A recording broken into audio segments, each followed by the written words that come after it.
സർക്കാരിന്റെ വാർഷികത്തെക്കുറിച്ച് സംസാരിക്കുമ്പോൾ ഏറ്റവും പ്രധാനപ്പെട്ട കാര്യമെന്ന് പറയുന്നത് മുഖ്യമന്ത്രിയുടെ ജില്ലാതല യോഗം ഇന്ന് കൊല്ലം ജില്ലയിലാണ്.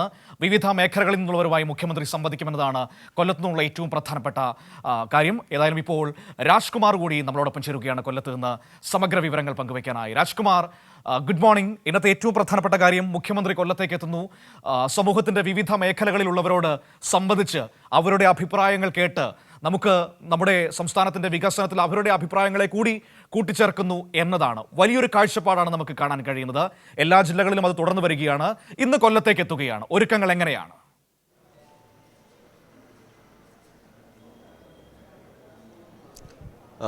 Manu, good morning. അതായത് ശ്രീ പിണറായി വിജയൻ ഇത് ഈ ഒന്നാം പിണറായി സർക്കാരിൻ്റെ അതിന് തൊട്ട് മുമ്പ് അദ്ദേഹം സംസ്ഥാനത്തുടനീളം യാത്ര നടത്തി ഓരോ ജില്ലകളിലും അവിടെ ഇതുപോലെയുള്ള പ്രതിനിധികളെ, വിവിധ മേഖലകളിൽപ്പെട്ട പ്രതിനിധികളെ ക്ഷണിച്ച് അവരോട് അഭിപ്രായം ആരാഞ്ഞ്, അതുപോലെ തന്നെ ജില്ലാ തലങ്ങളിൽ സെമിനാറുകളും മറ്റും പാർട്ടി ഉൾപ്പെടെ, ഇടതുമുന്നണി ഉൾപ്പെടെ സംഘടിപ്പിച്ച് ഓരോ ജില്ലയ്ക്ക് ആവശ്യമായ വികസനങ്ങൾ എന്തൊക്കെയാണ്, മനുഷ്യനാവശ്യമായ എന്തൊക്കെ കാര്യങ്ങൾ അടിയന്തരമായി ചെയ്യണം, ഇത്തരം കാര്യങ്ങൾ ഒരു പ്രയോറിറ്റി നിശ്ചയിച്ചുകൊണ്ട് അതിലേറ്റവും പ്രധാനമായിരുന്നു ലൈഫ് മിഷൻ, അതുപോലെ ക്ഷേമ പെൻഷൻ, അതിദരിദ്രരെ കണ്ടെത്തൽ ഉൾപ്പെടെയുള്ള ഒരുപാട് ക്ഷേമ പദ്ധതികളുണ്ട്. ഇത് മുഴുവനും ക്രോഡീകരിച്ച് ഇതിനൊരു ലിസ്റ്റ് എടുത്തുകൊണ്ട് വളരെ പ്ലാൻഡ് ആയിട്ടുള്ള ഒരു എന്തൊക്കെ ചെയ്യണമെന്നുള്ളതിനെ സംബന്ധിച്ച് മേഖലാതല യോഗങ്ങൾ, ജില്ലാതല യോഗങ്ങൾ, സംസ്ഥാനതല യോഗങ്ങൾ, അതിൽ ഉന്നത ഉദ്യോഗസ്ഥർ യോഗങ്ങൾ, ഇങ്ങനെ നിരവധി ഘട്ടങ്ങൾ പൂർത്തീകരിച്ചായിരുന്നു ഒന്നാം പിണറായി സർക്കാരിൻ്റെ കാലത്ത് ഇത് ഒരു ഇലക്ഷൻ, അതിൻ്റെ വരുന്നതിന് മുമ്പ് ഒരു ഇലക്ഷൻ മാനിഫെസ്റ്റോ വെക്കുകയും അതിലൂടെയുള്ള നിർദ്ദേശങ്ങൾ മുഴുവനും നടപ്പിലാക്കുന്നതിന് ഒരു കലണ്ടർ നിശ്ചയിക്കുന്നു.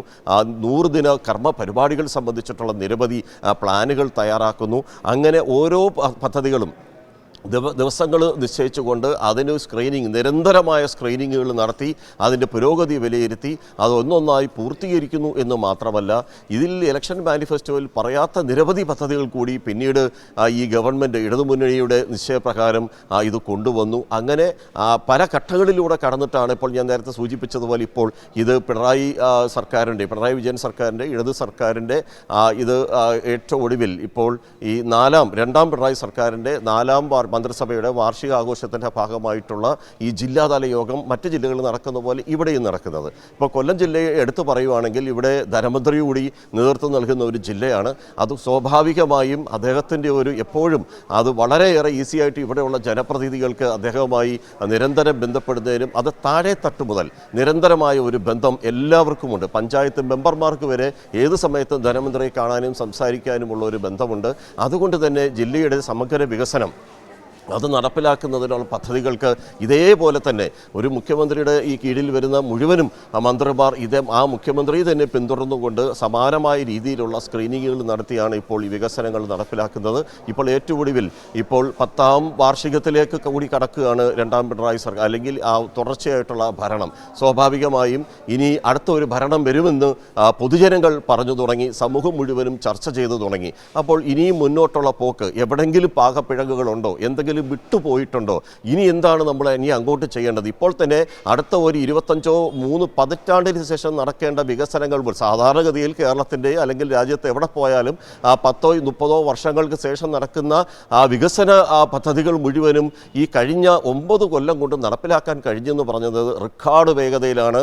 ഇതുവരെ നമ്മുടെ ഇന്ത്യയിലുള്ള ഒരു സ്റ്റേറ്റിൽ നടക്കാത്ത വികസനങ്ങൾ എണ്ണി പറയാൻ കഴിയുന്ന തരത്തിൽ UDF ഉപേക്ഷിച്ചു പോയത്, തങ്ങളെ കൊണ്ടാകില്ല, പണമില്ല എന്ന് പരസ്യമായി മാധ്യമങ്ങളോട് പറയുകയും ഒരു തരത്തിൽ മുന്നോട്ട് പോകാൻ കഴിയില്ല എന്ന് ഉപേക്ഷിച്ച പല പദ്ധതികളും മുഴുവനും തൻ്റെ അടുത്തുകൂടി ധീരമായി ജനങ്ങൾക്ക് വേണ്ടി അത് ഏറ്റെടുത്തുകൊണ്ട് മുന്നോട്ട് പോയ ഒരു ഗവൺമെൻറ് കൂടിയാണ് ഇപ്പോഴത്തെ കേരളം ഭരിക്കുന്ന ഇടതുപക്ഷ സർക്കാർ. സ്വാഭാവികമായിട്ട് ഇപ്പോൾ ഈ മനു ചോദിച്ചതുപോലെ ഇന്ന് ജില്ലാതല യോഗത്തിൽ നിരവധി പേരെ ക്ഷണിച്ചിട്ടുണ്ട്. അതിൽ ക്ഷണിക്കപ്പെട്ട ഏതാനും കുറച്ച് ആളുകളുമായിട്ടായിരിക്കും മുഖ്യമന്ത്രി സംവദിക്കുക. മറ്റുള്ളവർക്ക് ഇവിടെ ഇരിപ്പിടമുണ്ടാവും, എല്ലാവർക്കും അത് കേൾക്കാനാവും.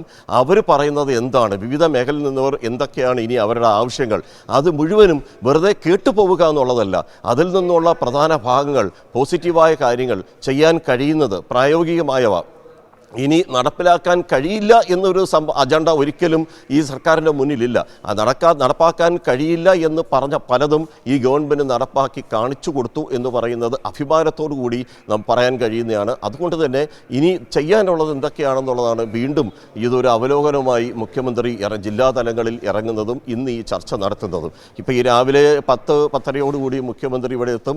ആദ്യം ഈ പറയുന്ന എല്ലാം ക്ഷണിക്കപ്പെട്ട അതിഥികളോട് അഭിസംബോധന ചെയ്ത് അദ്ദേഹത്തിൻ്റെ കാഴ്ചപ്പാടുകൾ ഗവൺമെൻറ് അതെല്ലാം ചെയ്തു എന്നുള്ളത് ഒരു ഓഡിറ്റിംഗ് പോലെ തൻ്റെ മുന്നിലിരിക്കുന്ന വോട്ടർമാരോട് ആ ഭയഭക്തി ബഹുമാനത്തോടു കൂടി തന്നെ എന്തൊക്കെയാണ് നിങ്ങൾ ഏൽപ്പിച്ചത് ദൗത്യങ്ങൾ ഇന്നത് ഞങ്ങൾ പൂർത്തീകരിച്ചു എന്നുള്ളത് അദ്ദേഹം ഇവരുമായി ആദ്യം ആശയവിനിമയം നടത്തും.